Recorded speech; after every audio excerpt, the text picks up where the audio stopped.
Gold trusted gold buyers. మీరు తాకట్టు పెట్టిన బంగారాన్ని విడిపించి ఈ రోజు ఉన్న మార్కెట్ ధరకు కొనబడను.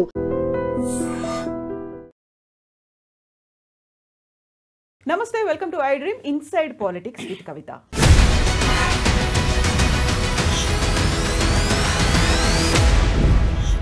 ఇటీవలి కాలంలో కవిత పనిచేస్తున్నటువంటి తీరు, పార్టీ వ్యతిరేక కార్యకలాపాలు పార్టీకి నష్టం కలిగించేలా ఉన్నాయి కాబట్టి బీఆర్ఎస్ పార్టీ నుంచి సస్పెండ్ చేస్తున్నాము అంటూ బీఆర్ఎస్ అధికారికంగా సస్పెన్షన్ లెటర్ని రిలీజ్ చేసింది. నెక్స్ట్ కవిత ఇప్పుడు తన ఎమ్మెల్సీ పదవికి కూడా రాజీనామా చేయబోతున్నారనేటువంటి వార్తలు వినిపిస్తున్నాయి. ఆ తర్వాత కవితకి నెక్స్ట్ స్టెప్ ఏంటి? తనకంటూ సొంతంగా పార్టీని ఏర్పాటు చేసుకోవడమేనా? తెలంగాణ జాగృతి పేరుతో సరికొత్తగా పార్టీ రాబోతోందా? మనతో పాటుగా ఉన్నారు పొలిటికల్ అనలిస్ట్ వి ప్రకాష్ గారు. ప్రకాష్ గారు నమస్కారం. నమస్కారం అండి. యాక్చువల్గా కేసీఆర్ కూతురు కాబట్టే కవితకి ఇంత లాంగ్ టైం పీరియడ్ అనేది ఇచ్చారు. అదే ఇంకొకరు ఎవరైనా ఉంటే ఇమ్మీడియట్గా సస్పెండ్ చేసేవాళ్ళు అనేటువంటి వాదనలు, వార్తలు ఇవన్నీ కూడా వినిపించాయి కదా. ఎందుకని ఆలస్యంగా నిర్ణయం తీసుకున్నారా, లేకుంటే సరైన సమయంలో సరైన నిర్ణయం అంటారా? అంటే వేరే వాళ్ళకైతే కొద్దిగా ముందు పిలిపించి మాట్లాడము, హెచ్చరిక చేయడము, ఒకవేళ సస్పెన్షన్ కూడా కొంత ముందే జరిగేది. ఎందుకంటే కేసీఆర్ గారిని దృష్టిలో పెట్టుకొని ఆమె కేసీఆర్ చుట్టూ దయాలు ఉన్నాయని అన్నారు. అదే ఆబ్జెక్షన్ చాలా. ఎందుకంటే ఏ పార్టీకైనా ఒక అగ్రనాయకు చుట్టూ దయాలు ఉన్నారు అని చెప్పడం అనేది చాలా పెద్ద మిస్టేక్ అది. బట్ నిన్న ఆమె మాట్లాడిన మాటలు అదొక పరాకాష్ట అని చెప్పవచ్చు. ఆమె పతనానికి పరాకాష్ట అది ఈ పార్టీలో. ఎందుకంటే హరీష్ రావు గారు లేకుండా బీఆర్ఎస్ పార్టీని ఊహించలేం. టీఆర్ఎస్ కానీ బీఆర్ఎస్ కానీ. కేసీఆర్ గారు రథసారథే, బట్ తెలంగాణ ఉద్యమ సారథి కేసీఆర్ అయినా కూడా ఆయన సారథిగా ఉన్న రథాన్ని నిర్మించడంలో, దాన్ని నిర్వహించడంలో హరీష్ రావు గారి పాత్ర చాలా గొప్పది.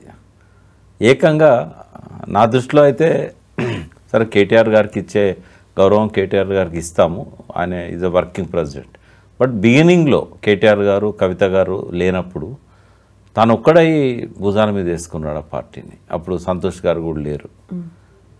నాకు తెలుసు 2000 సంవత్సరం నుంచి 2003 వరకు సంతోష్ లేడు. ఇంకా ఆయననే పట్టుకొని ఆయన అవినీతి పరుడని, అందుకే ఆయనను ఇరిగేషన్ ఇవ్వలేదు, పక్కకు పెట్టాడని, కంటిన్యూ చేయనియలేదని, తర్వాత సిబిఐకి ప్రభుత్వం అప్పజెప్తున్న సమయంలో కాళేశ్వరంలో అవినీతి జరిగిందని కన్ఫర్మ్ చేసిన స్టేట్మెంట్ అది. ఆమె హరీష్ రావు గారు అన్నందుకంటే కూడా, పార్టీ తొక్కలో పార్టీ అన్నందుకంటే కూడా కాళేశ్వరంలో అవినీతిని సర్టిఫై చేస్తూ హరీష్ రావు గారికి అంటగట్టడం. ఈ 3 అంశాలను విడివిడిగా చూసినప్పుడు ఇది చాలా తీవ్రమైన ఆరోపణ. పార్టీ మొత్తం ఒక తాటి మీద ఉంది కాళేశ్వరంలో అవినీతి జరగలేదనడంలో. మాలాంటి విశ్లేషకులు కూడా ఆ పార్టీతో మాకు మొదట్లో ఉన్న సంబంధం కావచ్చు, ఇరిగేషన్ డిపార్ట్మెంట్లో నేను చైర్మన్గా చేయడం కావచ్చు, నీటిపారుదల రంగం మీద ఉన్న అవగాహన వల్ల కావచ్చు, కాళేశ్వరంలో అవినీతి జరగలేదని నేను చెప్తాను.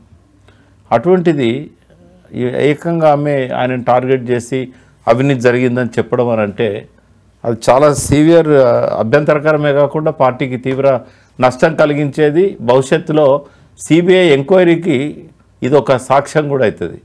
సాక్షాత్తు సీఎం డాక్టరే అవినీతి కాళేశ్వరంలో జరిగింది, దానికి కారణం వీళ్ళిద్దరు అని చెప్పడం అనేది ఏదైతే ఉన్నదో చాలా చాలా సీరియస్ మ్యాటర్ అది.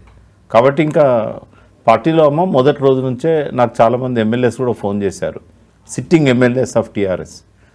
ఈమె ఇట్లా మాట్లాడుకుంటూ పోతే మేము వచ్చే ఎన్నికల్లో గెలవము, మీరు ఎందుకు చెప్పకూడదు కేసీఆర్ గారికి కానీ కేటీఆర్ గారికి కానీ నా మీద ఒత్తిడి తెచ్చారు. అంటే ఇక ఒత్తిళ్ళు చాలా తీవ్రమై ఉంటాయి. ఇంకా గత్యంతరం లేని పరిస్థితి పార్టీకి ఎదురైంది. తప్పనిసరి పరిస్థితుల్లో సస్పెండ్ చేశారు. కారణం ఏంటంటారు? యాక్చువల్గా ఒక గ్యాప్ పెరిగింది అనేది వినిపించింది గతంలో. తన అరెస్ట్కి సంబంధించి అరెస్ట్ సమయంలోనే బీజేపీలో బీఆర్ఎస్ని విలీనం చేసే ప్రయత్నాలు జరిగాయి అనేటువంటి వాదనతో పాటుగా తనకంటూ ఎవరూ కలిసి రాలేదు, కలుపుకుపోదామని చూసినప్పటికి కూడా బీఆర్ఎస్లో ఉన్నటువంటి కీలకమైన లీడర్లు కూడా తన మీద తీన్మార్ మల్లన్ లాంటి వాళ్ళు వ్యాఖ్యలు చేసినప్పుడు కూడా ఎవరూ స్పందించలేదు అనేది. ఆ గ్యాప్ ఇంతలా ఎందుకు పెరిగింది?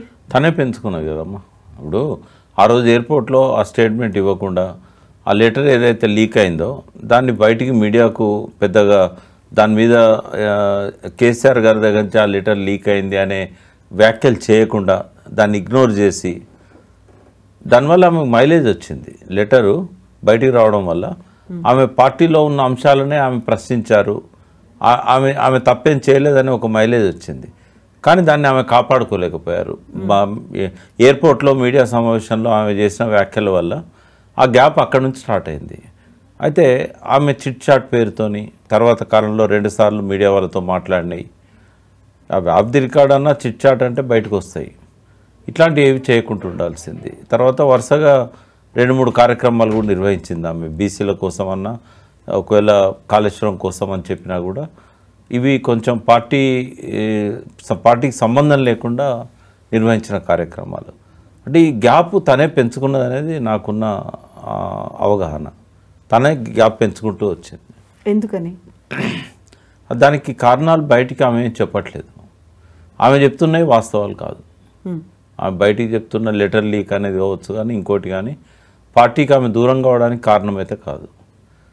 ఆమెకి ఇడెన్ కారణాలు ఏమున్నాయి అనేది ఆమె చెప్పేదాకా మనకు తెలియదు. కేవలం హరీష్ రావు కోసమో సంతోష్ కోసమో పార్టీని వదిలిపెట్టాల్సిన అవసరం అయితే లేదు. కేసీఆర్ చుట్టూ దయాలున్నాయని ఆమె అనుకున్నా కూడా ఆ దయాలు ఆమెకేం అడ్డు రావట్లేదు. ఈమె స్టేట్మెంట్ ఇవ్వకపోతే కేసీఆర్ను ఎప్పుడంటే అప్పుడు కలిసే అవకాశం ఉన్న పద్ధతి కదా. ఆయన ఎందుకు వద్దంటాడు? ఇప్పుడు ఇంటికి పోయినా కూడా ఆయన కలుస్తలేడు అని అంటే తనే ఆ గ్యాప్ పెంచుకున్నది. అంటే దాని వెనకాల కారణాలు ఆమె చెప్పేదాకా మనము ఏది మాట్లాడినా కూడా ఊహాజనితమే అవుతుంది. కరెక్ట్గా ఎలక్షన్స్ టైంలో మన ఇద్దరము మాట్లాడుకున్నప్పుడే కవిత గురించి మనం ఒక పొలిటికల్ ప్రొఫైల్ అనేది చేసినప్పుడు మీరు ఒక మాట అన్నారు, కవిత చాలా మొండి పిల్ల, తను ఏమనుకుంటుందో అది ఖచ్చితంగా చేసి తీరుతుంది అని. ఆ జైలు నుంచి బయటకు వచ్చిన తర్వాత కూడా తను అదే మాట అంది, నేను చాలా మొండి ఘటాన్ని అనేటువంటి మాట. ఖచ్చితంగా ఒక శపథం లాంటిది కూడా చేసి చూపించారు.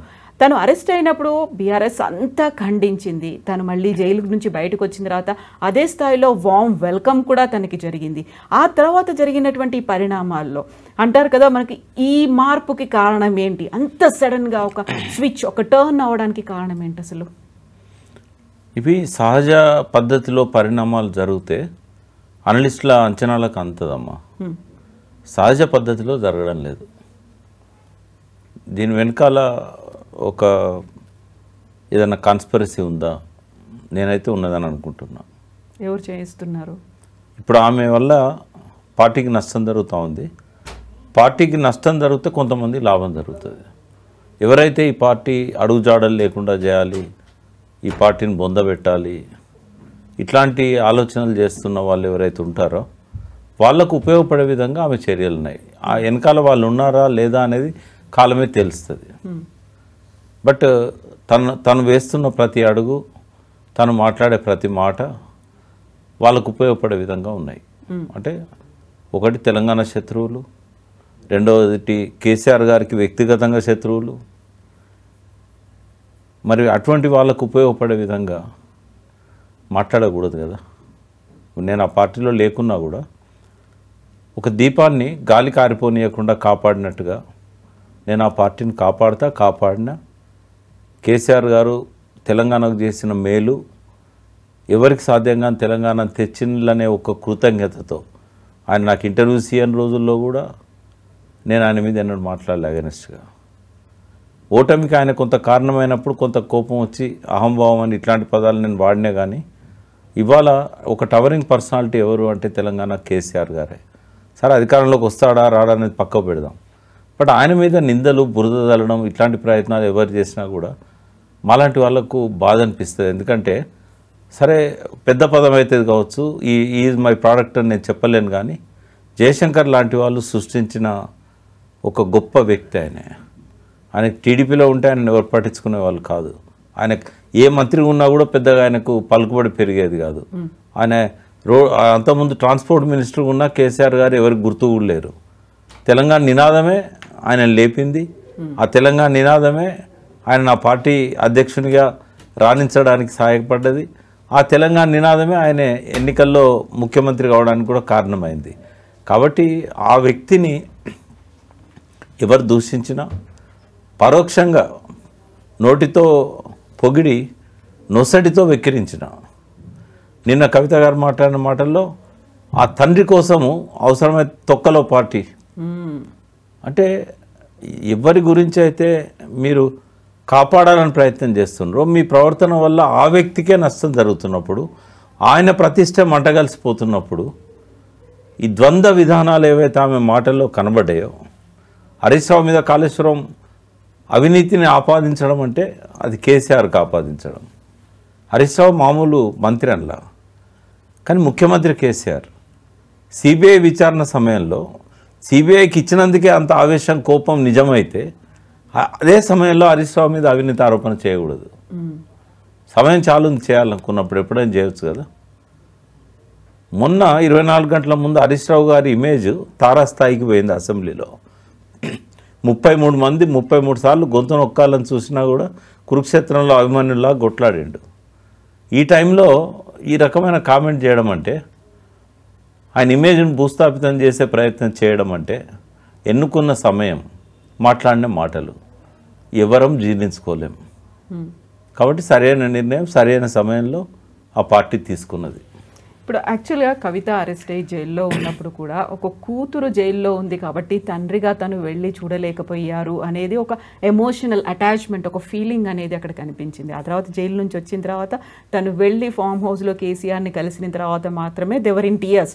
ఆ తర్వాత తను ముందు నుంచి చేస్తున్నటువంటి మా తండ్రి మంచివాడే కాకపోతే చుట్టూ దయ్యాలు ఉన్నారు అనే మాటతో పాటుగా సిబిఐ దాకా వెళ్లాల్సినటువంటి పరిస్థితి మా తండ్రికి కల్పించారు చుట్టూ ఉన్నటువంటి వాడు. అక్కడ తండ్రి మీద ప్రేమ ఉంది అనుకోవాలా, లేకుంటే అక్కడ వ్యతిరేకమైనటువంటి భావన ఈ చుట్టుపక్కల ఉన్న వాళ్ళ మీద ఉందనుకోవాలా? చుట్టూ దయ్యాలు ఉన్నాయని చెప్పిన తర్వాత కూడా తొలగించుకోలేనంత అసమర్థుడా కేసీఆర్? తెలియదా దయ్యం ఏదో మంచి ఏదో ఆయన చుట్టూ ఉన్న వాళ్ళని ఎట్లా ఉపయోగించుకోవాలనో? ఆయనే తెలంగాణ తెచ్చిన నాయకుడు. కానీ ఎన్నిసార్లు గెలిచిండో కౌంట్లెస్. నాకైతే లెక్క దొరకదు ఆయన ఎన్నిసార్లు ఎంపీ అయ్యిండు, ఎన్నిసార్లు ఎమ్మెల్యేలు అయ్యండి, ఎన్ని ఉప ఎన్నికల్లో కొట్లాడి గెలిచిండు. ఓటమి ఎరుగని నిన్న మొదటిసారి సిద్దిపేటలో ఓడిపోవడం, మొన్న కామారెడ్డిలో ఓడిపోవడం తప్పితే ఓటమి తెలియదు ఆయనకు. అటువంటి గొప్ప నాయకుడు దయ్యాలు ఎవరో దయ్యాలు కాని వారు ఎవరో తెలుసుకోలేనంత ఇది ఉంటాడా? అంటే ఆయనంత తక్కువ చేసి మాట్లాడడం అవుతుంది. అది చుట్టూ దయాలని అంటే నీకు సోయలేదు అన్న మాట దాని వెనకాల ధ్వనిస్తుంది. అట్లా అనడం కూడా తప్పే. ఆమె దయ్యాలు భూతాలు అనడం కంటే ఒక లెటర్ రాసి నీ చుట్టూ ఉన్న వాళ్ళు ఈ రకంగా ప్రవర్తిస్తున్నారు, వాళ్ళ వల్ల పార్టీకి నష్టం జరుగుతూ ఉంది, నా నోటీస్కి వచ్చిన విషయాలు ఇవి, మిమ్మల్ని కాపాడుకోవడం మా అందరి బాధ్యత అన్న పద్ధతిలో ఆమె రాసి ఉంటే, లేదా వ్యక్తిగతంగా ఆయన కలిసి చెప్పుకొని ఉంటే అది వేరు. అంతేగాని అట్లా మాట్లాడడం అనేది కరెక్ట్ కాదు. ఆయనేం పరాయివాడా? సంతోష్రావు ఎవరు?